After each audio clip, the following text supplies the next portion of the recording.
Però clar, ara no tinc pianista, llavors... Hi ha algun pianista a la sala? Està fatal el món de la música, veig, ja? És que no dona la cosa.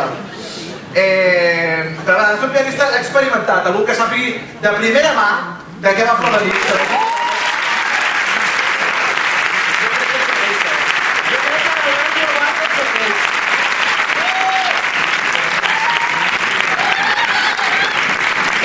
Senyores i senyors, us deixo amb la Mireia Dols, la Neus Pàmies, que canten la carta de Flor de Nit, i el mestre Albert Guinovart al piano.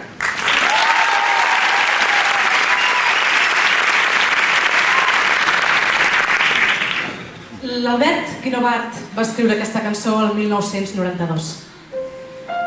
Una cançó d'amor en temps de guerra i d'exili. Una història dels nostres exiliats. Nosaltres cantem aquesta cançó el 2017 i encara que ens pesi, la carta segueix parlant-nos de guerres i d'amor. Podria ser la història de qualsevol dels milions de refugiats que han hagut de fugir de casa seva, de qualsevol dels milions de refugiats que ara ja no són els nostres, però que potser ens toca tenir bona memòria.